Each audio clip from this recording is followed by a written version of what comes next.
Corona संक्रमण की वजह से संसद का मानसून सत्र जल्द खत्म हो सकता है, जिसकी वजह यह है कि लगातार सांसद और संसद के कर्मचारी कोरोना पॉजिटिव निकल रहे हैं। सूत्रों के मुताबिक अगले हफ्ते मंगलवार या बुधवार को सत्र खत्म हो सकता है। आज हुई बिजनेस एडवाइजरी कमेटी की बैठक में ये सहमति बनी कि सत्र की अवधि कम की जाए। आज राज्यसभा सभापति वेंकैया नायडू ने भी कोरोना संकट पर चिंता व्यक्त की और कहा कि माननीयों को महामारी से बचाव जरूरी है। केंद्रीय मंत्री नितिन गडकरी और प्रहलाद पटेल समेत कई सांसद पहले ही संक्रमित हो चुके हैं, इसीलिए चिंता और बढ़ गई है।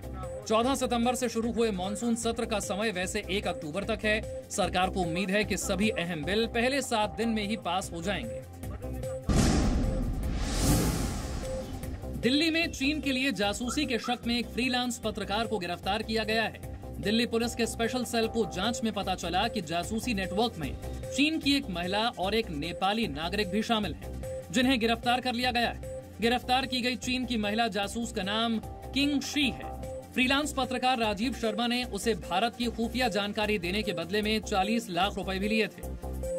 जो प्रॉब्लम चल रही है आर्मी के डिप्लॉयमेंट, आर्मी का प्रिक्योरमेंट और जो इंडिया चाइना रिलेशंस के ऊपर स्ट्रेटजी गवर्नमेंट की, इस तरह की इंफॉर्मेशन ये लगातार पास करते रहे हैं। इनको काफ़ी ह्यूज अमाउंट थ्रू हवाला और एक डिफरेंट चैनल से इनको मिलता रहा है। राजीव शर्मा डोकलाम और गलवान में मौजूद भारतीय सेना से जुड़ी अहम जानकारियां चीन के अखबार ग्लोबल टाइम्स को दे रहा था। तीनों जासूसों को दिल्ली पुलिस ने ऑफिशियल सीक्रेट एक्ट के तहत गिरफ्तार किया है।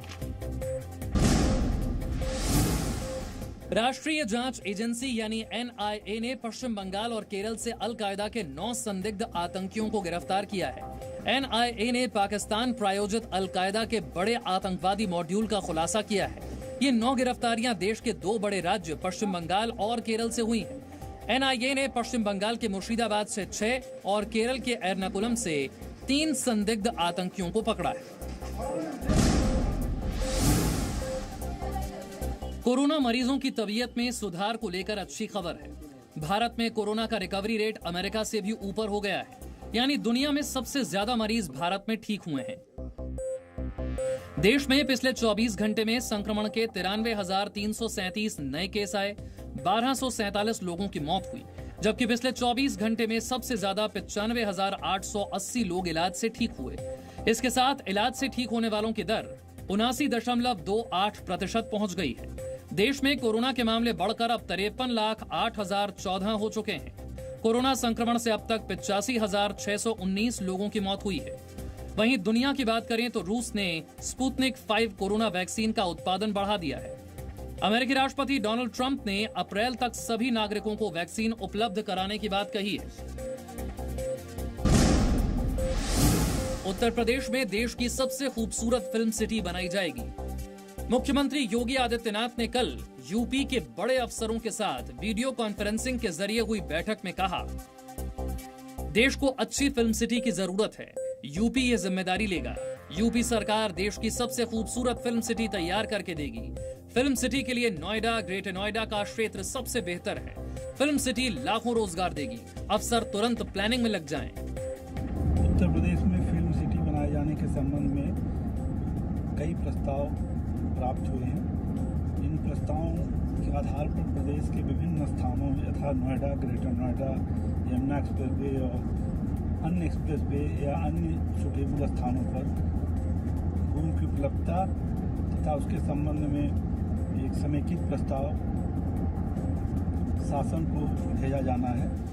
बॉलीवुड कलाकारों समेत राजनेताओं ने भी यूपी सरकार के ऐलान का समर्थन किया है। अभिनेत्री कंगना रनौत ने कहा कि देश में फिल्म इंडस्ट्री एक और कई फिल्म सिटी होनी चाहिए। वहीं बीजेपी सांसद रवि किशन का कहना है कि इस फैसले में राजनीति नहीं ढूंढनी चाहिए, रोजगार देखना चाहिए।